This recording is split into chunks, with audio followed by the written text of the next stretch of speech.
রাজ্য জুড়ে পালিত হচ্ছে রথযাত্রায় মহাধুমধাম। মল্লগড়েও বাঁকুড়ার বিষ্ণুপুরে রথের রশিতে টান। রথযাত্রায় সামিল হাজার হাজার দর্শনার্থী। নাম সংকীর্তনের সঙ্গেই নগর পরিক্রমা বিগ্রহে। বিষ্ণুপুরে পূজিত শ্রী শ্রী রাধা মদন গোপাল ঠাকুরজিও 400 বছরের রীতিনীতি মেনেই পুজো পাঠ চলছে। পুরনো ঐতিহ্য মেনে প্রথমে 3 বার টানা হয় ছোট রথ, পরে বড় রথের রশিতে টান দেওয়া হয়। এখানেও প্রচুর মানুষ ভিড় জমিয়েছেন সকাল থেকে। আমাদের পাড়ার রথ খুবই ভালো লাগলো।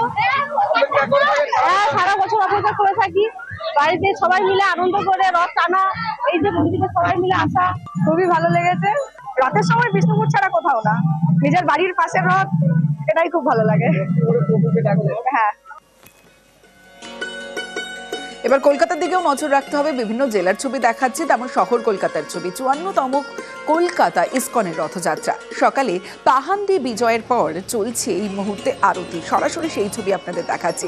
এবছর সুখোই যুদ্ধ বিমানের চাকায় চলবে এই রথ। 4 দশক ধরে বোয়িং 747 বিমানের চাকায় চলত এই রথ।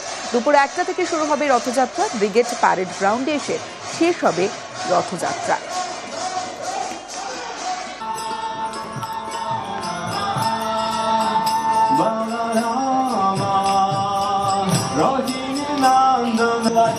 Chandra Jaya Jagana